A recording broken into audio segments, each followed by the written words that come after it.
Oxigenando Ideias para a Saúde. Você, conectado com os protagonistas responsáveis pela disrupção e transformação do mercado de saúde no Brasil. Olá, eu sou Eduardo Mangione e esse é Oxigenando Ideias para a Saúde. Nos últimos anos, a saúde, assim como outros setores, mergulhou em processos de digitalização. Mas será que isso significa, de fato, transformação? Cada vez mais a gente percebe que a tecnologia sozinha não é suficiente. É preciso unir razão e emoção, processos e cultura para colocar realmente o paciente no centro das decisões. O nosso convidado de hoje entende muito desse equilíbrio. André Veloso é professor, palestrante e especialista em transformação digital e inovação. O André também é autor do livro Empresa Emocional, que propõe um modelo organizacional baseado em 4 pilares: o coração, a mente, o corpo e a alma, e reflete sobre como as organizações precisam se reinventar para sobreviver. André, seja muito bem-vindo ao Oxigenando Ideias para a Saúde. Muito obrigado, Eduardo, muito obrigado pelo convite. É um prazer estar aqui com você e com os seus ouvintes. Maravilha, o prazer é o nosso. Hoje vai ser uma grande entrevista e eu estou bastante empolgado aqui. André, queria começar perguntando algo aí que eu acho que interessa bastante. Você é um cara bastante experiente, né? Já treinou mais de 50 mil pessoas, dando entre consultorias, participando de eventos aí na América Latina, Estados Unidos. Você é um cara que respira saúde, inovação, tecnologia, um pouco de tudo que compõe o centro aqui desse podcast. O que te fez se apaixonar por esses temas que são, na minha visão, cada vez mais preponderantes, importantes aí para o nosso mercado? Bom, Eduardo, eu sempre gostei de tecnologia, né? Tem que contar esse meu lado. Desde que era criança, comecei a mexer com computadores, tecnologia, e sempre achei isso muito bacana. Mas não era uma carreira que eu queria seguir. Por aqueles acasos que a vida faz com a gente, né, eu fui para o mercado de saúde, trabalhei aí em grandes farmacêuticas, tinha trabalhado em outras companhias, e acabei me aproximando de áreas de inovação. No início, com a perspectiva de relacionamento, então, trabalho de relacionamento com pacientes, com médicos, e essa busca de formas diferentes da gente fazer isso.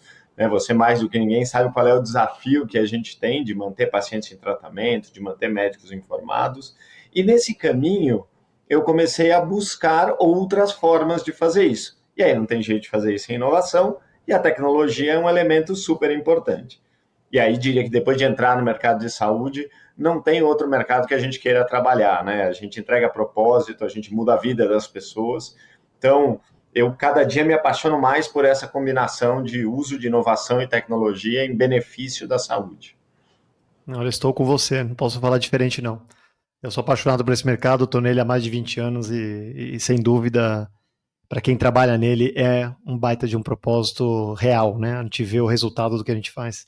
E André, você escreveu um livro aí super interessante, né? Eu queria falar logo desse livro, porque para quem ainda não leu, vale super a pena. O livro é chamado de Empresa Emocional, né? E nesse livro você traz 4 pilares aí que sustentam uma organização viva, aí comparando um pouco até com o corpo, né? Então, o coração é que sente a dor do cliente, a mente reflete, decide, o corpo ele executa, né? E a alma é que aprende, evolui. Como que esse modelo se aplica quando o cliente é de fato um paciente e a dor é literal? Bom, uma das coisas interessantes sobre esse livro é que ele não é teoria, né? Ele nasce de uma experiência prática que eu tive, tanto na indústria de saúde quanto na indústria de seguros, onde a gente precisou trabalhar de uma forma diferente para conseguir mudar a forma como a gente se relacionava com os clientes, né?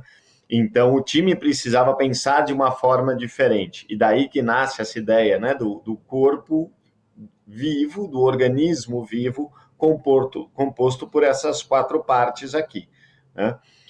Quando a gente fala do paciente, a lógica inteira se aplica, né?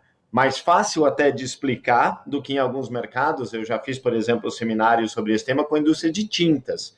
Aí por isso o cara fala, pô, mas dor do paciente, como é que é esse negócio? Ninguém tem dor pintando. Isso é porque eles nunca tentaram pintar uma casa, né? Provavelmente, porque a gente fica cheio de Exatamente. dor quando termina. Mas para eles é mais difícil. No nosso caso aqui, quando eu falo de saúde e do paciente, é muito simples a gente fazer a transferência. Então, o primeiro passo, que é esse passo do coração, é se colocar no lugar do paciente. A gente, às vezes, tem uma impressão de que a gente sabe o que o paciente sente, ou como ele sente, mas a gente não sabe, a gente não está A doente. gente acha que sabe, né? É A gente acha isso. que sabe. Eu gosto muito de uma história que eu ouvi da diretora de um dos maiores hospitais de São Paulo, que quando ela assumiu o cargo, ela se colocou no lugar do paciente, ela foi sentir essa dor. E ela andou como a gente faz, né? Você anda pelos corredores, fala com um, fala com o outro. Aí ela falou, cara, sabe o que eu queria fazer? O caminho do centro cirúrgico. A pessoa falou, claro, é por aqui. Ela falou, não, eu quero fazer o caminho que nem paciente. Vocês vão me deitar numa maca, vão me enfiar no elevador e vão me levar até o centro cirúrgico deitar. Isso é muito interessante, porque para mim é o melhor exemplo de entendimento de dor. Porque no caminho tinha uma lâmpada que não funcionava. É uma bobagem, porque na quantidade de lâmpadas que você tem no hospital, uma não funcionando, Claro. tudo bem, né? Claro. Da mesma forma, você olha no dia a dia para baixo, mas o paciente que está deitado, ele olha para cima. Então, imagina você entrando no centro cirúrgico, tem 2 lâmpadas piscando. É um Que aspecto confiabilidade. meio complicado.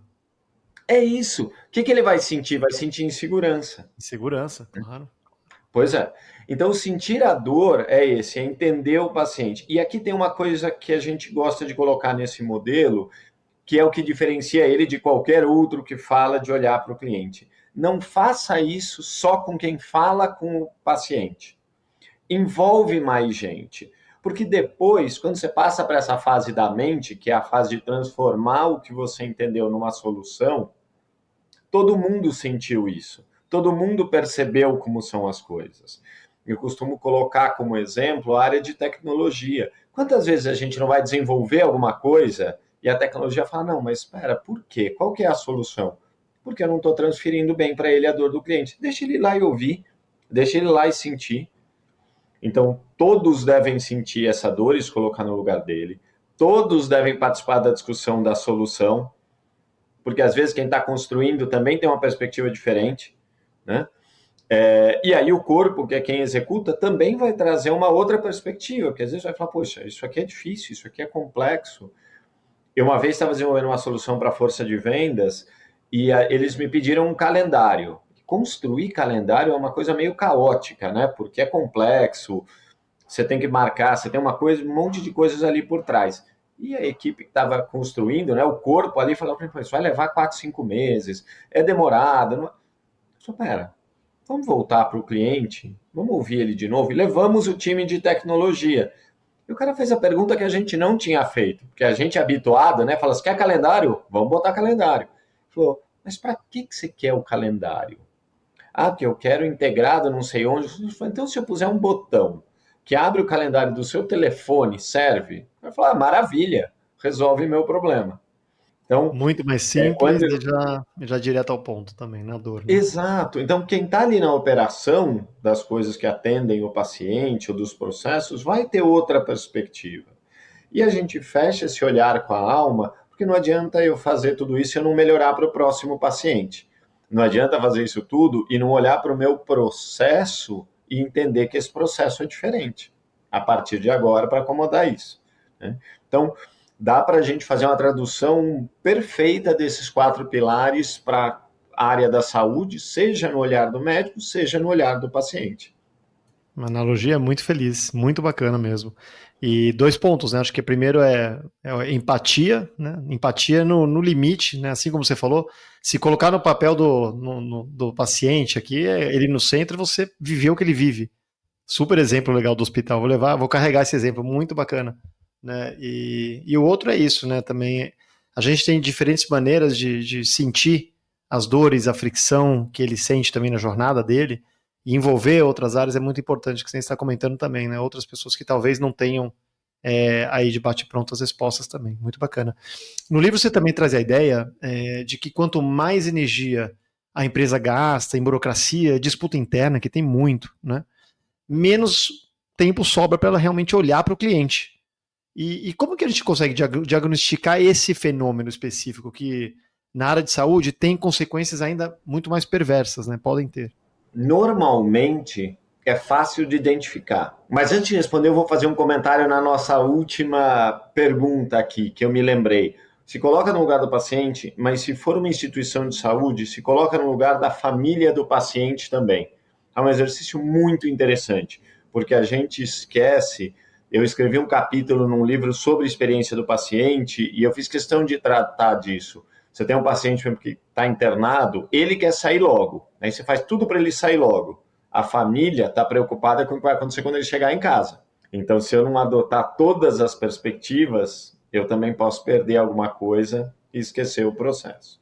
Agora, voltando para a tua pergunta sobre essa questão de energia e onde eu gasto. Qual que é a visão que eu tenho, né?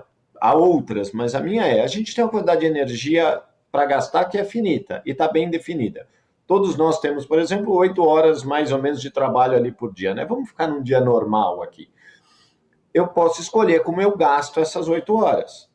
Existe um estudo que mostra que, em média, as pessoas trabalham das 8 horas, 2 horas e 43 minutos. O resto é tempo perdido, ou abrindo o e-mail, olhando no café, ou gasto com coisas que não são produtivas. Então, vamos acreditar que a gente vai gastar metade do nosso tempo só em coisas produtivas. A pergunta é, como você está gastando? Se você gasta para fazer reuniões que não servem para nada, se você gasta para discutir coisas que são detalhes de processo, ou por que é que esse papel passa pelo fulano, ou para escrever um e-mail para alguém, que é simplesmente para dar informação de alguma coisa que a pessoa nem precisa saber, está gastando energia nessas burocracias e disputas internas. Quanto mais tempo eu gasto nisso, menos sobra para olhar o cliente. É uma conta muito simples. É claro que tem um equilíbrio, né? Isso não quer dizer abandonar processos. Isso não quer dizer a gente largar o que a gente está fazendo ou não contar para ninguém o que está acontecendo. Mas eu preciso olhar para isso. Então, como você falou de sinais, esses que eu mencionei são alguns, né? O excesso de reuniões, o excesso de e-mails. Outro dia eu li uma coisa ótima, né? A mensagem no Teams ou no WhatsApp interno, no que seja, que começa com "Oi, tudo bem?". O "Oi, tudo bem?", ele já é uma perda de tempo. Li outro dia também sobre o quanto custa, e é gigante a conta, né? Não lembro o valor aqui, para o chat GPT a gente ser educado. "Oi, tudo bem? Eu queria pedir, por favor", tudo esses "Oi, tudo bem, por favor", tá? O que custa isso para ele? É gigante. O gasto de energia aqui e de valor é altíssimo mesmo. É isso, né? E se a gente pensar, não quer dizer ser mal educado com os outros, mas "Oi, tudo bem? Tudo? Como é que você tá? E o seu dia?". Bom, sabe o que eu queria falar com você? Você tem tempo para falar comigo? Que assim, você já interrompeu, por exemplo. Né? Então, Exatamente. ser mais prático e efetivo é uma forma de evitar esse gasto desnecessário de energia, mas principalmente se fazer uma pergunta. O que eu estou fazendo de alguma forma reflete em benefício do cliente, do paciente? Se a resposta é não, pensa 2 vezes antes de fazer. Excelente dica, excelente. E sabe um assunto que eu queria falar com você, explorar um pouco aí a sua experiência, André, também, é sobre transformação digital, né? É um assunto que não é novo, mas ainda continua muito relevante, né? Eu sempre comento isso, 98, 99% das empresas são empresas antigas, tradicionais, que carregam o seu legado de sistemas, né? E esse legado não se transforma do dia para a noite, né? Você costuma dizer que a gente vive muito de digitalização e pouco de transformação.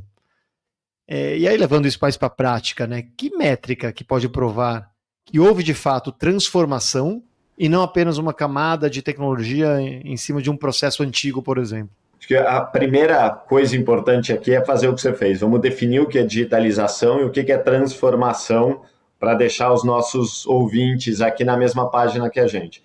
Digitalizar é simplesmente pegar o que você tem e aplicar a tecnologia em cima. Ponto. Eu não mudo nada e faço da mesma forma, né? Não mudo nada, obviamente, às vezes eu preciso fazer um ajuste para mudar para a tecnologia, mas o processo em si, o conjunto de coisas permanece igual. Transformar significa fazer de outra forma. Então, O primeiro sinal você percebe quando você faz ao contrário. Se tudo acontece da mesma forma, só que em vez de usar um papel ou bater um carimbo, você faz uma assinatura digital e manda um e-mail, você não transformou, você digitalizou. Você percebe que a transformação acontece quando você libera tempo das pessoas, quando você melhora o tempo total do processo. Então, se a gente fala da liberação de um novo colaborador no uso de um programa de benefícios, o programa de benefícios a gente sabe que é extremamente crítico e é um fator importantíssimo de retenção e engajamento de colaboradores. Como é que é o teu processo de liberação? Quanto mais rápido ele for, melhor. Não adianta você pegar o atual que é lento e botar a tecnologia. Vamos acelerar, né? Eu, por exemplo, cheguei a trabalhar na otimização de um processo que era um processo de liberação de pagamento de seguro. Não tem nada que você queira mais rápido que o pagamento de seguro, né? No caso era seguro de vida. Claro. Porque é sempre uma situação desconfortável que você está pagando. E pediram para a gente, como área de transformação digital, olhar para esse processo e, nas palavras deles, tornar digital. O que a gente fez? Passou ali pelo coração, mente, corpo e alma. E, aliás, tem uma coisa muito interessante que aconteceu no processo, que foi a gente humanizar isso, mas a gente fala disso daqui a pouco, só para não atrapalhar aqui a resposta.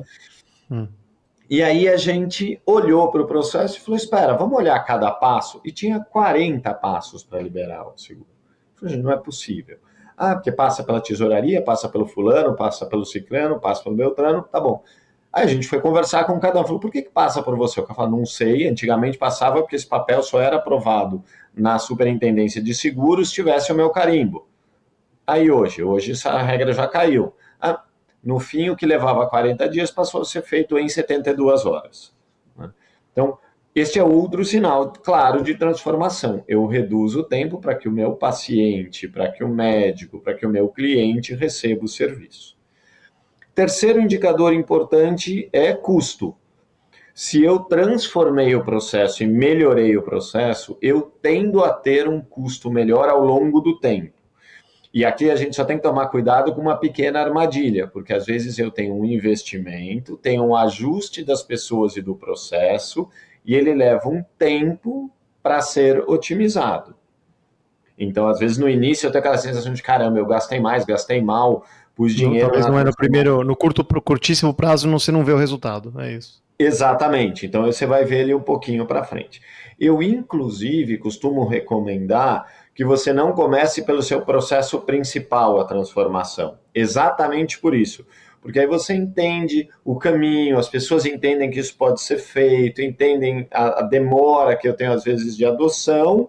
Quando a companhia amadurece, e aí eu vou me aproximando dos processos core, vou me aproximando dos processos principais e vou transformando esses processos ou vou mudando de verdade o negócio da companhia.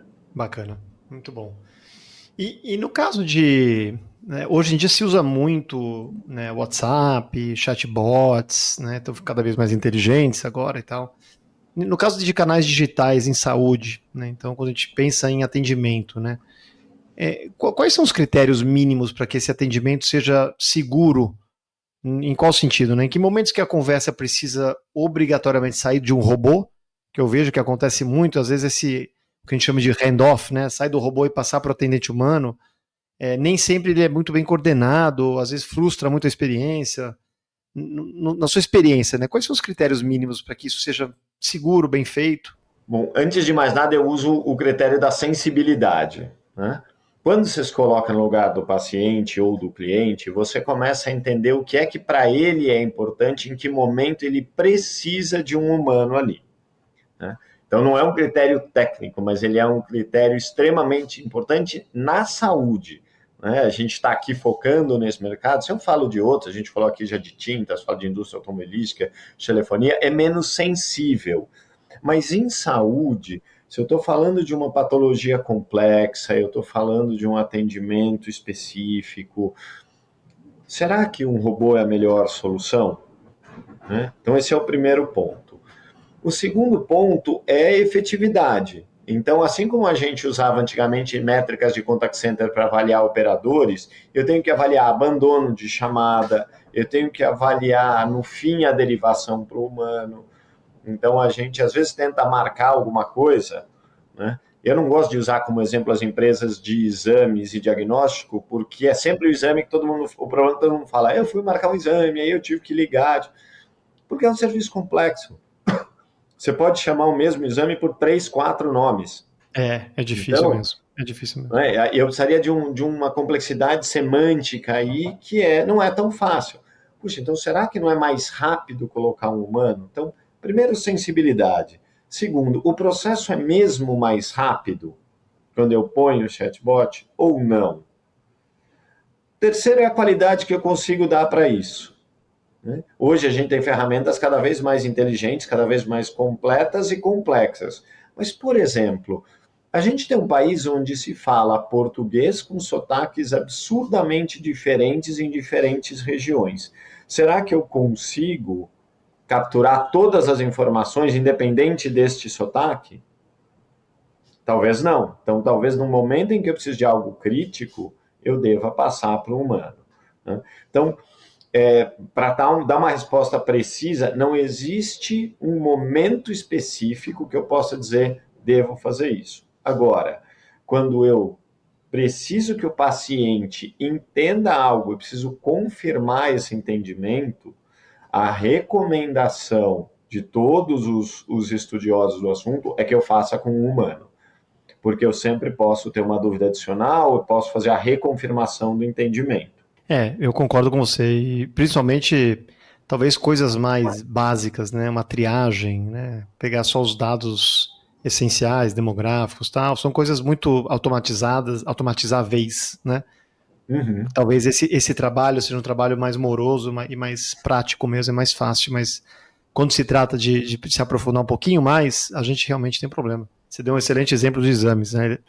Eu pessoalmente tive um caso há pouco tempo e é impossível fazer isso digitalmente. Você tem que falar com alguém, o exame é complexo, tem nomes diferentes, tem nomes parecidos, né? Então, a taxonomia disso, até alguém conseguir fazer uma tradução perfeita, eu acho que é bem complicado. E você já disse... Desculpa, falei. Não, só para acrescentar um ponto aqui. Independente de quando você faça o handoff, garanta que as informações estão trafegando da forma certa para o humano que vai atender. Uhum, para que não seja feito até de novo, né? Exatamente. Tem empresas que fazem isso, que, né, pede um montão de informação, você vai falar com o atendente, ele pede tudo de novo. Você tem toda a razão. E você já disse que o ideal é que um dia, eu gosto muito dessa frase que você fala, um dia nem exista mais a área de Customer Experience, né, ou experiência do cliente, ou qualquer coisa parecida, né? Porque todos na empresa vão estar preocupados com o cliente, né? E isso hoje é algo preponderante eu diria que muitas empresas que antes não colocavam o cliente no centro, aprenderam que é uma prática excepcionalmente importante hoje, né? A Amazon veio com o Customer Obsession, né? Com a obsessão do cliente. As empresas de bens de consumo já fazem isso há um tempo, mas isso se espalhou por tecnologia, dado o desenho de jornadas de paciente, de consumidor, como é importante entender, né, o que ele passa, como ele passa, as fricções, os pontos de fricção que ele tem, as dores. E isso vira até uma cultura, né, da empresa. Como que a gente mede se essa cultura realmente pegou, funcionou, né, tá lá? Cultura, para mim, é o pilar estratégico de qualquer transformação, né? É a base em cima da qual você vai construir qualquer transformação de sucesso. Porque senão eu tenho só aplicação de ferramentas ou de novas soluções, mas não tenho essa visão. Eu brinco que o jeito mais fácil de saber se a preocupação com o cliente pegou é você ligar para o seu colaborador no momento em que ele está atendendo um cliente.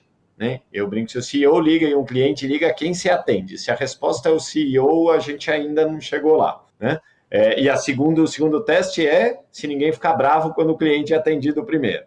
Mas, deixando de lado, assim, que não deixa de ser um exercício, tá? Eu já fiz isso no passado, quando a gente ainda tinha ramal na mesa, a gente fazia esse teste para provar que as empresas falavam que tinham foco no cliente e não tinham. Porque todo mundo largava o cliente lá na linha para falar com o outro.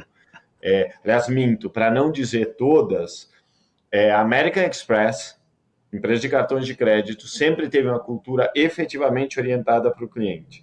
Eu gosto muito de contar uma história que aconteceu nos anos 90, no escritório central da Amex nos Estados Unidos, em que nas épocas de grandes gastos, ou seja, seria hoje Black Friday, época de Natal, enfim, essas épocas de grande consumo, se o contact center não desse conta do atendimento, ele derrubava a barreira lógica dos ramais dos analistas e jogava as chamadas para os analistas. Se ainda tivesse fila, jogava para os gerentes, se ainda tivesse fila, diretores e vice-presidentes. Ou seja, todo mundo parava por conta do cliente. Então, isso é foco do cliente na prática. Que baita exemplo. Muito legal. Agora, de uma maneira mais ampla, por que é que eu digo que o ideal é que essa área não exista? Normalmente, você precisa de um acelerador, precisa de um catalisador desse processo, e precisa ir cutucando as pessoas para que elas mudem. A gente tem processos estabelecidos, o negócio funciona, a gente tem uma pressão de meta, não vamos negar, né? Então, às vezes, eu não consigo olhar para a transformação. Então, ter uma equipe que faz só isso e que garante que essas iniciativas andam é importante. Conforme o tempo passa, se esta área segue necessária, é porque eu não tive sucesso. O que deve começar a acontecer? Primeiro, nos orçamentos eu passo a ter algumas linhas que são linhas de inovação e de transformação. Então, novas iniciativas, novos caminhos, novos programas, isso já é um sinal de transformação. Segundo sinal é que começam a aparecer nas áreas linhas de despesas de projetos a serem pensados. E a companhia não corta, né? Por quê? Eu não sei qual é a grande inovação que virá em 2026. Então, eu tenho ali no meu orçamento um dinheiro onde eu posso testar. E isto é um bom sinal. Coisa importante, a cultura do erro. Não, eu não gosto de cultura do erro, eu gosto de cultura do aprendizado. Ninguém precisa nem deve errar, mas quando a gente erra, a gente tem que olhar para ele e aprender, né? Então, esse é outro sinal importante, uma maior tolerância à experimentação. E diria que o último fator importante aqui para considerar e que mostra que ela pegou é quando esse é um assunto que não precisa mais ter uma sessão específica na convenção, que eu preciso levar um palestrante de transformação para falar para o meu grupo de gestores, porque eles olham para a cara desses indivíduos e falam, pô, de novo, a gente já entendeu isso, porque na prática eles estão exercendo esse direito de inovar e testar, né? Se quiser fazer um exercício simples, pega agora, né, a gente está numa época de orçamento, pega o orçamento desse ano e compara com o do ano passado. Se forem as mesmas linhas e a mesma lógica, você não transformou. Excelente exemplo, muito bom exemplo, muito bacana. E André, não tem como não falar desse tema aqui para a gente fechar esse primeiro bloco aqui. Inteligência artificial, né, é o tema da vez, é a bola da vez. A gente vê hoje os maiores investimentos no mundo, né, nas big techs inclusive, em cima disso. A gente vê as empresas que mais valorizam hoje é quando elas falam de AI, não tem como fugir, não tem como escapar. E você mesmo aponta que ela veio para ficar, né? Mas alerta que a gente não pode deixar que ela nos afaste do cliente. Mas como ter esse equilíbrio, né? A AI pode resolver tudo, não resolve tudo? Tudo ela não resolve, né? Essa é a parte fácil da minha resposta para você. Eu diria que ela nunca vai resolver, porque há situações complexas e fora da curva. A gente pega, você fala de glaucoma, a lógica do glaucoma é pressão alta no olho. Existe glaucoma sem pressão alta e existe pressão alta sem causar glaucoma. São aqueles casos que a IA vai falar, cara, isso aqui não é possível, né? Mas a grande pergunta é, que problema você quer resolver e de que forma você está usando o poder da inteligência artificial? Tem um estudo recente onde eles pegaram um conjunto de diagnósticos, entregaram para um grupo de médicos para ver qual era o diagnóstico deles e comparar. Depois entregaram para um grupo de médicos com IA e entregaram só para IA. A gente tende a acreditar que o grupo de médicos com IA é o melhor. Afinal, eu vou usar todo o poder da inteligência artificial e colocar a camada humana por cima. Pois é, não foi. Ele ficou 7 ou 8 pontos percentuais abaixo da IA exclusiva. Você vai falar, gente, então, nossa, definitivamente agora é inteligência artificial. O bom é que quem fez o estudo não queria provar que inteligência artificial é melhor, queria entender o caso, né? Era um cientista de verdade. O que acontece? a gente tende a desconfiar da inteligência artificial de tanto que falam para a gente que ela erra. Então, os médicos olhavam para o diagnóstico e diziam, não pode estar tudo certo, alguma coisa aqui não está funcionando bem. Então, eu uso aquilo ali não da forma certa. Na verdade, eu tenho que acreditar e validar para achar os outros casos. Tem um outro exemplo muito interessante de um estetoscópio que foi criado e ele usa a inteligência artificial para comparar as batidas de coração que ele está captando com um banco de dados de patologias cardíacas e sinaliza se ele identifica alguma assimetria ou alguma coisa que ele fala, olha, isso aqui tem uma possibilidade de ser a doença ou a condição XYZ. Isso pode revolucionar a medicina em regiões onde você tem pouco acesso. Da mesma forma, casos raros hoje, eu tenho que buscar em médicos e eu nem sempre sei quem eles são ou não estão acessíveis. Eu posso usar a inteligência artificial para me diagnosticar isso mais rapidamente, me colocar em contato com potenciais soluções ou tratamentos, enquanto eu identifico e estudo esses caminhos. Então, é inevitável, a gente vai usar a inteligência artificial, ela vai melhorar processos, ela vai encurtar tempos e ela vai encurtar caminhos. E ela só vai valorizar ainda mais o conhecimento humano específico. Porque o geral, o genérico básico, ela vai fazer. Mas quem for bom de verdade é que vai se destacar, que vai saber usar IA e vai adicionar uma camada de conteúdo. Muito, muito bacana a sua visão, adorei o teste. Eu sei que estão testando muita coisa com AI, mas faz muito sentido o que você falou. Às vezes a gente quer, né, desconfiando, a gente quer fazer mais, até imagino que isso atrapalhou até o que a IA tinha feito. E André, eu acho que assim, você é um cara extremamente ligado, atualizado, e tem uma pergunta, acho que muito adequada. Se a gente olhar, eu sei que é uma pergunta difícil, mas se a gente olhar os próximos 5 anos, quais, na sua visão, quais são as grandes tendências que você apontaria aí a médio prazo, e focando até mais na saúde, qual seria o caminho desse setor? Aqui no Brasil e até globalmente, o que você tem aí? Falando de uma forma geral, eu gosto muito de um relatório chamado What's Next 2035. Ele pode ser encontrado na internet, e se não, os ouvintes podem entrar em contato comigo depois. Eu posso passar esse estudo, eu tenho autorização para dividir com as pessoas. Tá? E ele ali fala de mais ou menos 40 tendências que vão dominar os próximos 10 anos. Especificamente na área de saúde, existe essa tendência que está sendo chamada de Wealth, né, que é o balanço entre o wellness e o health, que é a grande preocupação que as pessoas têm com saúde. Isso vale tanto para profissionais quanto para pacientes, né, tanto para a vida profissional quanto para a vida pessoal.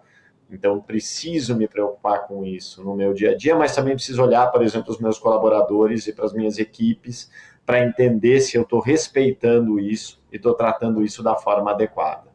Né? Então, essa é uma tendência muito forte. Uma segunda tendência muito interessante, quando a gente fala aqui de saúde, aí não falando de farmacêuticas, mas falando de serviços de saúde, é a tendência dos nômades digitais. Né? A gente percebe cada vez mais uma tendência das pessoas em trabalharem onde elas podem e querem e não onde elas precisam. Isso cria uma complexidade de atendimento para serviços de saúde, porque até pouco tempo você podia dizer, bom, se eu cubro São Paulo, Rio e Belo Horizonte, está tudo bem, eu tenho 70% da população. Agora essas pessoas moram em Jericoacoara, Morro de São Paulo e Santa Rita do Sapucaí para ter uma vida mais saudável, mas elas querem o mesmo nível de serviço e querem receber as mesmas coisas. Então essa é uma segunda tendência que complica um pouco mais aqui o nosso cenário. Uma terceira tendência que é interessante de entender, já que a gente falou aqui dos chatbots, é uma tendência das pessoas a quererem voltar a ter poder de decisão. Isso é interessante, a gente foi entregando para as redes, né, as 5 estrelinhas no restaurante, a avaliação da Amazon, o motorista do Uber é 4,92, eu acho que ele é péssimo, a obsessão do NPS. Então a gente foi entregando para o mundo a avaliação das coisas. Isso levou também a uma sensação de perda de poder. E aí a gente falou por que eu me lembrei disso, já que a gente falou dos chatbots. Você entra hoje assim, para isso 1, para isso 2, para isso 3. Aí você aperta 1, para isso 1. você não tem mais poder, né? Você é obrigado a seguir o caminho que alguém mandou. Então, há uma tendência de busca desta autonomia de novo, né? É o decide it yourself, que eles estão chamando, que é tudo bem, cara, me dá um monte de informação, mas deixa eu decidir. Eu quero ter esse poder, eu não quero ter a sensação que você decidiu por mim. Você provavelmente já passou por isso. Você vai no caminho e fala, cara, não sei se era isso que eu queria fazer, mas eu fui obrigado a seguir esse caminho, apertar esse botão, a seguir por aqui. Então, essa é uma tendência forte. E diria, para completar isso, que esse poder da comunidade tende a se fortalecer, mas ele tende a, depois desse movimento de expansão, onde qualquer pessoa era confiável para mim, as pessoas passaram a reduzir esse círculo. Então, dizendo, tudo bem, eu tenho 14 mil avaliações que dizem que é 5 estrelas, mas e os meus amigos? E as pessoas que eu conheço? E o meu círculo de relacionamento?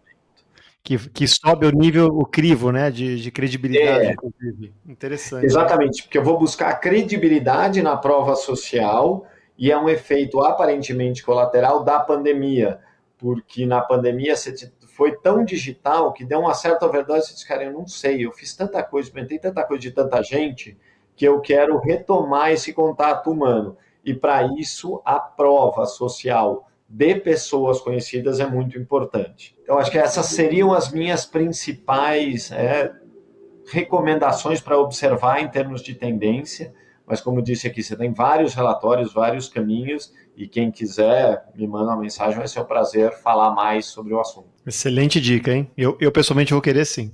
E já separei para você. Obrigado.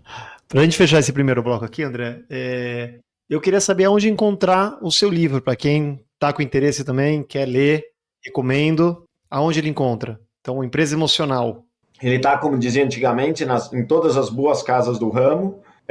Então você acha em todas as livrarias, especificamente também em versão digital na Amazon, ou direto na editora, que é a Alta Books. André, a gente agora faz um jogo rápido, um bate-bola, esse é o segundo bloco aqui do nosso podcast, para conhecer o André como pessoa também, conhecer você um pouco melhor, a maneira que você pensa. Ok? Então, perguntas e respostas rápidas aí, tá? Vamos lá. Vamos lá. Primeiro, André, que hábito novo ou antigo que você adquiriu e que melhorou sua qualidade de vida? Eu passei a me exercitar diariamente. Eu corria, mas eu tive uma fratura de quadril e pus uma prótese de quadril. E isso me obrigou a repensar muitas coisas. E eu falei, mais de 50 próteses no quadril, preciso mudar de estilo de vida.